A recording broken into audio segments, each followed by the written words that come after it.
In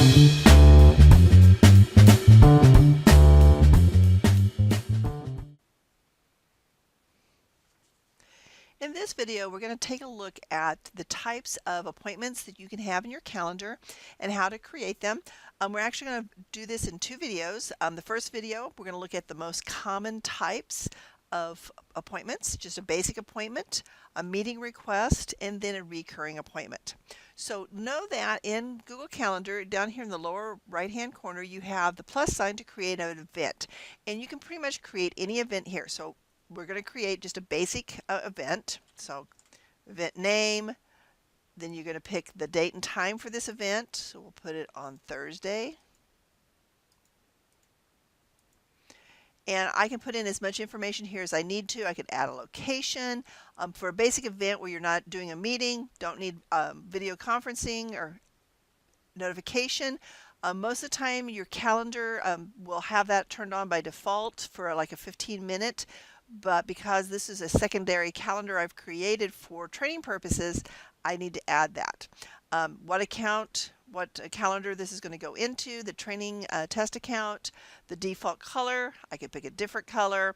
If I wanted to write some notes about this appointment, I could do that here, and then I would hit save. And I've created just a simple one-time event for myself. The way I like to create events is I will pick when I want that event to happen. So maybe I want to, from Friday 9 to 10, and then I'll type in and just hit save. I didn't need any other information for this particular meeting. I just needed it in my calendar. The next type of event that we want to look at is a meeting request. So let's say I want to have a meeting from 2 to 4 on Friday. I like to highlight when I want that meeting to happen and type in the basic information. And then I'll come here and hit more options. Now I can add a location.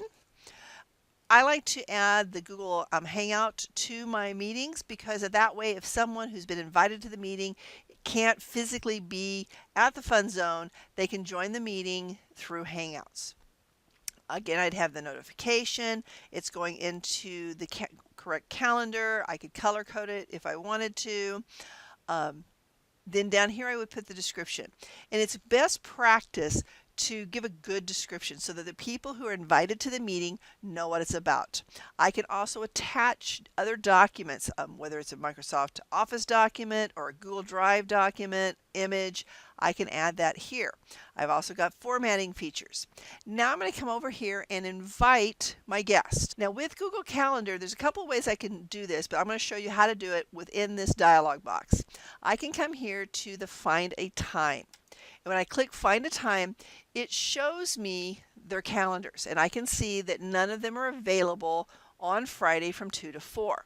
So Google gives us this option over here called Suggested Times. And when I click on it, it tells me that there's no availability through March the 30th. So what I can do then is I can come over here and we will go to actually April the 2nd. Just kind of glancing here, I can tell that there's not 2 hours, but I'm going to go ahead and select my 2 hours, come back over here to Suggested Times, and it tells me that on April 6th at 9 a.m. all the participants are available. So I can click on that. It takes me to that time, April 6th. I see that it has changed it here. So if I go back to event details, if I hit save, then it's going to prompt me, do I want to send the invitation to the guest? In a real meeting situation, I would hit send. Because I don't want to put more mail or calendar appointments on their schedule. I'm not going to do that. I'm going to hit cancel changes and close this out. But that's how you would do a meeting request. Discard that. The last option I want to show you is called a recurring appointment. Anything that happens on a regularly scheduled basis you can create in your Google Calendar. And the way I like to do it is I go to when the first event's going to happen. So I have a meeting that happens every other Thursday, and it actually happened last Thursday. So I'm going to go and I'm going to highlight the time of the meeting. And again, I like to do it this way. You can also go here to the plus sign, but for me this just works well. So I'm going to highlight it. We call this the COM team, and then I'm going to go to more options. This is where I set the pattern. Is this a daily meeting? Is it a weekly meeting on Thursdays? Does it only meet on the third Thursday of the month? Is it annual and only happens on March March 15th every year. It's nice for birthdays. Every weekday, Monday through Friday. Well, in this situation, I want to hit custom because this meeting actually happens every other week. So I can come here, say repeat every 2 weeks. I can say end on never end, or end on a certain date, or after so many meetings. This is also where you would come if you wanted to do like a Monday, Wednesday, Friday class or a Tuesday, Thursday class. You would set that up here in the custom recurrence. I'm going to go ahead and hit done. And now I can save it. And I see there's the comm team on the 15th. If I come down to the 29th, which is 2 weeks later, there it is again. So that's your recurring appointment.